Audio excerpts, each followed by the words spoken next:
यदि आज हमारा समाज आरएसएस के प्रति या आरएसएस जैसी मनुवादी संस्थाओं के प्रति अपनी कृतज्ञता प्रकट करता रहा तो हम कभी भी उनकी गुलामी से मुक्ति नहीं पा सकते। आरएसएस के जो मेरे ऊपर एहसान हैं उनको चुकाने के लिए यदि मैं अपने शरीर की खाल की जूतियां बनाकर आरएसएस के लोगों को पहना दूं तो वो भी किसानों पर अत्याचार करना देश का हित है, मुसलमानों पर अत्याचार करना देश का हित है, बौद्धों पर अत्याचार करना देश का हित है, तो क्या उसको देश का हित मान लिया जाए? देश का मतलब स्वर्ण लोगों से है? क्या देश का मतलब मनुवादी लोगों से है? क्या देश का मतलब किसी एक विशेष धार्मिक समुदाय से है? उस समय में बहुसंख्यक लोग इस तरह के थे जो कि देश से गद्दारी करने का कार्य कर रहे थे, लेकिन देश की जनता उन्हें देशभक्ति के नज़रिए से देख रही है।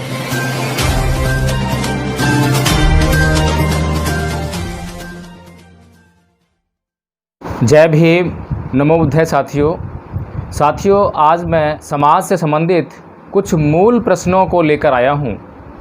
साथियों, मित्रता बड़ी या समाज के प्रति ईमानदारी, कृतज्ञता का मोल क्या?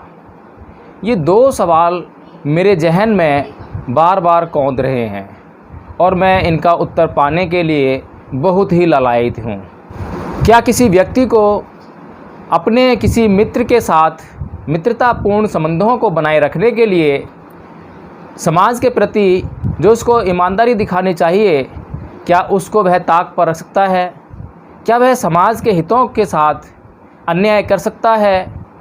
क्या कोई व्यक्ति किसी के साथ निजी तौर पर कुछ भलाई का कार्य कर दे तो उसके प्रति कृतज्ञता का स्तर क्या होना चाहिए? क्या कृतज्ञता के वशीभूत वह अपने सामाजिक हितों को ताक पर रख दे? साथियों, इन सवालों का जवाब हमारे समाज के लिए बहुत ज़रूरी है और वर्तमान संदर्भ में तो और भी ज़्यादा आवश्यक है, क्योंकि हम देखते हैं कि हमारे समाज का बहुत बड़ा हिस्सा आज दूसरे लोगों के प्रति कृतज्ञता का भाव प्रकट करने के कारण अपने लोगों से कटा हुआ है और अपने लोगों के साथ में जिस संगठन की आवश्यकता है उस संगठन को पैदा नहीं कर पाता है। साथियों, तथागत बुद्ध ने इस संदर्भ में धम्मपद में कहा है कि नादि गच्छे ये सेयंग सदी समतनो एक चर्यंग दलहंग कयरा नत्थी वाले सहायता। अर्थात कि यदि आपको अच्छे मित्र का साथ ना मिले तो उससे भला है कि आप अकेले ही विचरण करें, आप अपनी यात्रा अकेले ही करें।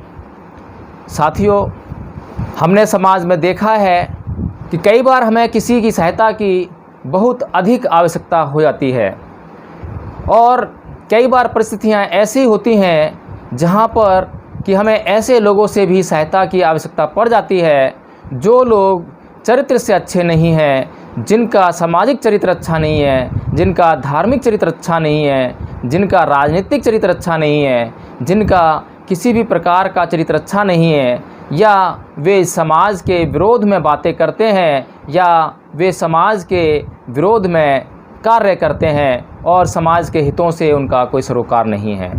तो ऐसे में क्या वह व्यक्ति जो ऐसे व्यक्तियों से सहायता लेने के लिए मजबूर है, उन व्यक्तियों के प्रति कृतज्ञ होकर क्या अपने समाज के हितों को उन लोगों के हाथों गिरवी रख दे?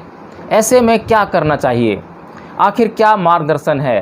तथागत बुद्ध ने तो कहा कि अच्छे मित्र का सहयोग ना मिले तो कभी भी बुरे मित्रों का सहयोग ना लें। लेकिन यदि किसी बुरे मित्र का या किसी ऐसे सामाजिक व्यक्ति का जिसका चरित्र समाज में अधिक अच्छा नहीं है, यदि उनसे सहायता लेनी पड़ जाए तब क्या करा जाए? तो साथियों, इस समय में हमारा मार्गदर्शन परम पूज्य बाबा साहेब डॉक्टर भीमराव अंबेडकर करते हैं।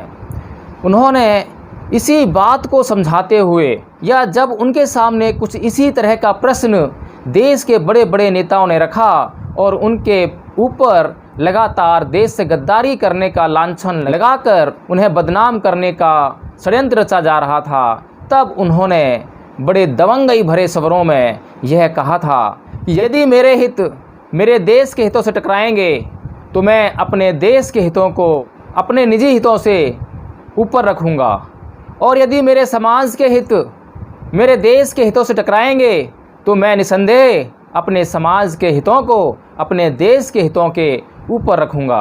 साथियों, हमें यह समझना चाहिए कि परम पूज्य बाबा साहेब डॉक्टर भीमराव अंबेडकर ने यह कथन किस संदर्भ में कहा।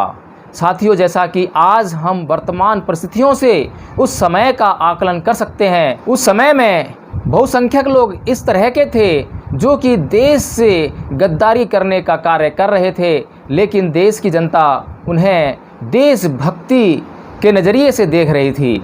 जैसे कि गांधी जी का देश को आज़ाद कराने का अभियान, कांग्रेस का देश को आज़ाद कराने का अभियान, मुस्लिम लीग का देश को आज़ाद कराने का अभियान। साथियों, देश को आज़ाद कराना निसंदेह देशभक्ति की नज़र से ही देखा जाएगा, लेकिन साथियों, देश को आज़ाद कराने का क्या अर्थ होता है, इसको समझना बहुत ज़रूरी है।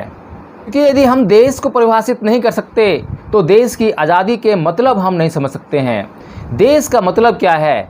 क्या देश का मतलब स्वर्ण लोगों से है? क्या देश का मतलब मनुवादी लोगों से है? क्या देश का मतलब किसी एक विशेष धार्मिक समुदाय से है? क्या देश का मतलब किसी विशेष जाति वर्ग से है? क्या देश का मतलब एक विशेष क्षेत्र के लोगों से या एक विशेष भाषा के लोगों से है? साथियों, देश का मतलब है कि देश की सीमाओं में जो लोग विचरण करते हैं, जो लोग पैदा हुए हैं, उन्हें समानता के साथ उस देश की सीमाओं में, तमाम संसाधनों में समानता के आधार पर भागीदारी। यदि कोई संस्था, कोई व्यक्ति इन बातों को न करके और सिर्फ देश की आज़ादी का ही राग अलापता रहे तो उस समय देश की आज़ादी के कोई मायने ही नहीं रह जाते। विशेष तौर पर किसी विशेष वर्ग के लिए तो देश की आज़ादी के कोई मायने रह ही नहीं जाते हैं, और उस संदर्भ में तो बिल्कुल भी नहीं जब उस विशेष वर्ग को लगातार जाति के आधार पर, धर्म के आधार पर या अन्य किसी भी आधार पर अपने ही देश के लोगों के द्वारा प्रताड़ित और अपमानित किया जा रहा हो। तो साथियों, परम पूज्य बाबा साहेब डॉक्टर भीमराव अंबेडकर ने आज़ादी की लड़ाई के समय में, उस समय जो भारत में सामाजिक परिस्थितियां थी, उनको बड़े विशेष तौर पर बड़े गौर से देखा और यह पाया कि इस देश में एक विशेष वर्ग को एक विशेष वर्ग के द्वारा बहुत ही ज़्यादा अपमानित किया जाता है, उसका शोषण किया जाता है, उसके ऊपर नाना प्रकार के अत्याचार किए जाते हैं। तो साथियों, इसी संदर्भ में परम पूज्य बाबा साहेब डॉक्टर भीमराव अंबेडकर ने यह कथन कहा था कि यदि मेरे हित देश के हित से टकराएंगे तो मैं अपने देश के हितों को ऊपर रखूँगा, लेकिन यदि मेरे समाज के हित मेरे देश के हितों से टकराएंगे तो निसंदेह मैं अपने समाज के हितों को ऊपर रखूँगा। क्योंकि आज हम देख रहे हैं कि आज भारत में एक ऐसी मनुवादी सरकार सत्ता में है जिसका देश के बहुत बड़े वर्ग के हितों के साथ कोई सरोकार नहीं है, और वह देश के एक विशेष वर्ग के साथ अत्याचार करने पर आमादा है, लेकिन उसको देशभक्ति की नज़र से देखा जा रहा है। तो साथियों, यदि ऐसे में उस वर्ग विशेष के अधिकारों की रक्षा करनी हो तो क्या कहा जाएगा कि देश के हितों से ऊपर उस वर्ग विशेष के हित हैं या नहीं हैं? क्योंकि साथियों, आज देश में एक ऐसा समुदाय पैदा हो गया है, यदि मैं कहूँ कि मनुवादी लोग, हिंदू लोग, जो आज देश में बहुसंख्यक हैं या संख्या में अन्य वर्गों के मुकाबले बहुत अधिक हैं, तो यदि वे एक स्वर में कहें कि किसानों पर अत्याचार करना देश का हित है, मुसलमानों पर अत्याचार करना देश का हित है, बौद्धों पर अत्याचार करना देश का हित है, तो क्या उसको देश का हित मान लिया जाए? नहीं साथियों, उसको देश का हित कभी भी नहीं माना जाता। और उस समय उस तथाकथित देश के हित के ऊपर उस सामाजिक हित को ऊपर रखना ही होगा। इसीलिए परम पूज्य बाबा साहेब डॉक्टर भीमराव अंबेडकर का एक एक कथन बहुमूल्य है। और इसी प्रकार मैं अपने समाज के उन सभी साथियों को आगाह करना चाहता हूं जो आरएसएस जैसी मनुवादी संस्थाओं के एहसानों के बोझ तले दबे जा रहे हैं। उनके ऊपर किसी न किसी प्रकार से, किसी न किसी तरह से, कहीं ना कहीं आरएसएस की जैसी मनुवादी संस्थाओं ने कोई ना कोई एहसान किया हुआ है।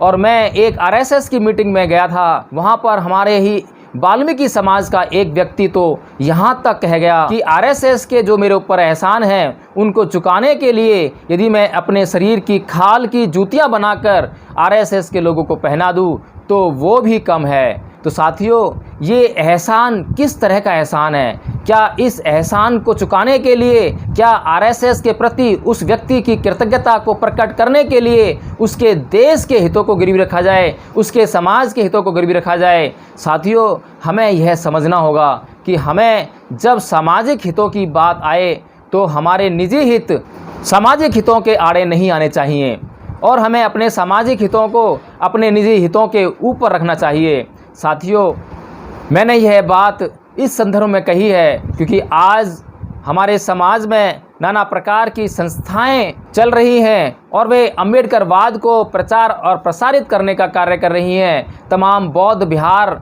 बनाकर उनमें चल रही संस्थाओं का भी यही काम है कि वे बुद्ध के धम्म के प्रचार और प्रसार में लगे हुए हैं। लेकिन साथियों, अधिकतर संस्थाओं में मैंने देखा है कि वहाँ पर उन संस्थाओं का लोकतांत्रिक स्वरूप बिल्कुल भी नहीं है। वहाँ पर जो समितियाँ बनी हुई हैं, वहाँ पर समितियों का जो निर्माण होता है, जिस तरीके से उनका निर्माण किया जाता है, जिस तरीके से उनका चुनाव किया जाता है, उसमें लोकतांत्रिक प्रक्रिया का बिल्कुल भी अनुपालन नहीं किया जाता है। और जो लोग लगातार चुने जा रहे हैं, सालों से वही लोग चुने जा रहे हैं, उनके अलावा दूसरे किसी अन्य व्यक्ति को चुने जाने का कोई प्रावधान उनके नियमों में दिखाई नहीं देता है। उन संस्थाओं का रजिस्ट्रेशन अवश्य हुआ है, लेकिन वे जिस संविधान के अंतर्गत अपनी संस्थाओं का रजिस्ट्रेशन कराकर लाए हैं, उस संविधान को उस संस्था के लोगों को कभी बताते नहीं हैं, कभी उनको पढ़ाते नहीं हैं। और जब वे उनको पढ़ाते नहीं हैं तो वे लोग जो उनसे जुड़े हुए हैं वे अंधकार में रहते हैं और वे लोग जो संस्थाएं चला रहे हैं उनके प्रति लगातार कृतज्ञताएं प्रकट करने का कार्य करते हैं।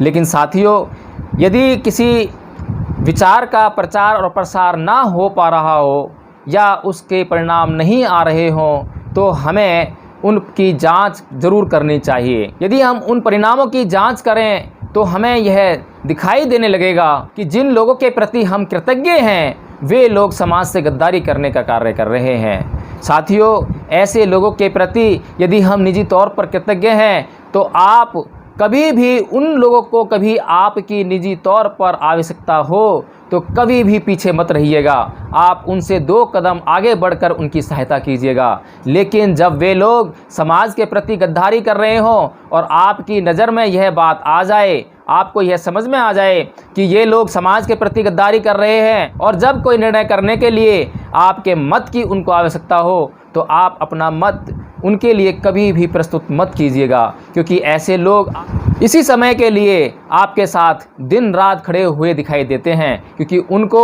आप जैसे लोगों के मत की आवश्यकता है और वे आप जैसे लोगों के मतों को आधार बनाकर उन संस्थाओं पर कब्जा करने का कार्य करते हैं। और ऐसे लोग जो निजी स्वार्थों से लिप्त हैं, वे लोग इन संस्थाओं पर कब्जा करके उस संस्था के द्वारा जो उसका उद्देश्य है उसको आगे बढ़ाने का कार्य नहीं करते हैं, बल्कि वे उस उद्देश्य को समाप्त करने या उस उद्देश्य को ऐसा महसूस कराने का कार्य करते हैं कि जैसे कि वे उस उद्देश्य के लिए ही कार्य कर रहे हैं, लेकिन वास्तविकता कुछ और होती है। साथियों, आप सोचिए कि यदि आज हमारा समाज आरएसएस के प्रति या आरएसएस जैसी मनुवादी संस्थाओं के प्रति अपनी कृतज्ञता प्रकट करता रहा तो हम कभी भी उनकी गुलामी से मुक्ति नहीं पा सकेंगे। आज हम अप्रत्यक्ष रूप से उनके गुलाम हैं। ऐसा देखने में लगता है कि आज हम आज़ाद हैं, आज हमें वोट देने का अधिकार है, आज हमें वोट देकर अपने लिए प्रधानमंत्री, मुख्यमंत्री, एमएलए, सांसद चुनने का अधिकार है। लेकिन साथियों, आप मुझे बताइए कि आज जो बहुसंख्यक भारत की जनता है, क्या वो गरीब नहीं है? क्या 90% जनता गरीब नहीं है? लेकिन संसद में जाने वाले सांसद, विधानसभाओं में जाने वाले विधायक, क्या वे इस 90% जनता का प्रतिनिधित्व करते हैं? क्या वे इस 90% जनता में से ही होते हैं, या वे करोड़पति और अरबपति यानी कि वे मात्र 10% जनता के भीतर में से आने वाले लोग होते हैं। तो साथियों, यदि हम आज उन लोगों को चुनने के लिए मजबूर हैं जो करोड़पति हैं, जो अरबपति हैं, जो हमारे बीच में से नहीं हैं, और हम अपने बीच में से किसी व्यक्ति को चुन नहीं सकते हैं, और ऐसी राजनीतिक संस्कृति हमारे भीतर उत्पन्न कर दी गई है, तो यह आरएसएस जैसी मनुवादी संस्थाओं के कारण ही है। तो साथियों, हमें यह समझना होगा कि हमें जितना शीघ्र हो सके उतना शीघ्रता से आरएसएस जैसी मनुवादी संस्थाओं की गुलामी से मुक्ति पानी चाहिए, और उनके प्रति यदि कोई कृतज्ञता प्रकट करनी है, यदि आप उनके प्रति कृतज्ञ हैं भी, तो वह निजी तौर पर हैं। आप कभी भी उनके प्रति अपने सामाजिक हितों को गिरवी रखते हुए अपनी कृतज्ञता को प्रकट ना करें। जैसे कि यदि आप उनके प्रति कृतज्ञ हैं और आपको जब समय आता है चुनाव में वोट डालने का, तो वे कहते हैं कि आप बीजेपी को वोट दीजिए, आप आम आदमी पार्टी को वोट दीजिए, आप कांग्रेस को वोट दीजिए, तब आपको यह सोचना चाहिए कि आपकी कृतज्ञता उनके द्वारा किए गए आप पर निजी कार्यों के लिए है, ना कि वे सामाजिक और राष्ट्रीय कार्यों के लिए। जब आपके सामाजिक और राष्ट्रीय कार्यों की बात आए, आपके द्वारा उन सामाजिक और राष्ट्रीय कार्यों का संपादन होने की बात आए, तब आप अपने निर्णयों को अपने साथ रखें, अपने विचार और अपने विवेक के आधार पर ही अपने निर्णय लें, और अपने विवेक के आधार पर ही चुनाव में मतदान करें। यदि आरएसएस जैसी संस्थाओं की गुलामी से मुक्ति पानी है, तो हमें अपनी सोच को बदलना होगा, हमें अपनी कृतज्ञता के भाव में परिवर्तन लाना होगा, हमें यह समझना होगा, हमें बाबा साहेब के उस कथन को याद करना होगा। और आप सोचिए कि यदि बाबा साहेब ने अपनी कृतज्ञता उस बड़ौदा रियासत के प्रति अगर प्रकट की होती, यदि वे उस बड़ौदा रियासत के प्रति जो गुलामी उनको करनी पड़ रही थी, यदि वे उसको ना त्यागते और अपने समाज के लिए भी दिन रात कार्य ना करते, तो क्या होता। परम पूज्य बाबा साहेब डॉक्टर भीमराव अंबेडकर के भीतर किसी भी प्रकार से इस बात पर संदेह नहीं किया जा सकता कि वे बड़ौदा रियासत के प्रति कृतज्ञ नहीं थे, लेकिन उन्होंने उस कृतज्ञता को पूरा करने का अपने निजी प्रयासों के द्वारा प्रयत्न किया। लेकिन जब उनके सामाजिक और राष्ट्रीय हितों की बात आई, तब उन्होंने बड़ौदा रियासत के ऊपर अपने सामाजिक और राष्ट्रीय हितों को रखा। तो साथियों, परम पूज्य बाबा साहेब डॉक्टर भीमराव अंबेडकर से हमें सीख लेनी चाहिए और यह समझना चाहिए कि कभी भी अपने सामाजिक हितों को और राष्ट्रीय हितों को किसी निजी कृतज्ञता के वशीभूत या उसको समर्पित ना करें। साथियों, यह हमारे समाज के लिए बहुत ही आवश्यक है। इसलिए साथियों, हमें सदैव जागरूक रहना चाहिए। और परम पूज्य बाबा साहेब डॉक्टर भीमराव अंबेडकर ने भी कहा था कि कोई भी स्त्री अपनी अस्मिता, अपनी इज्जत, अपनी आबरू की कीमत के आधार पर किसी के प्रति कृतज्ञ नहीं हो सकती है। तो साथियों, अपनी अस्मिता, अपनी आबरू, अपने समाज के हितों की कीमत पर कभी भी कृतज्ञ मत होना, और आप अपने समाज के हितों को आगे बढ़ाने का कार्य जरूर करना। जय भीम, नमो बुद्धाय। साथियों, अपना चैनल, आपका चैनल, समाज का चैनल, देश का चैनल एनबी न्यूज 24/7 को आप लाइक करें, सब्सक्राइब करें और ज्यादा से ज्यादा इसकी वीडियो को शेयर करें, ताकि हर खबर को मैं आप तक आसानी से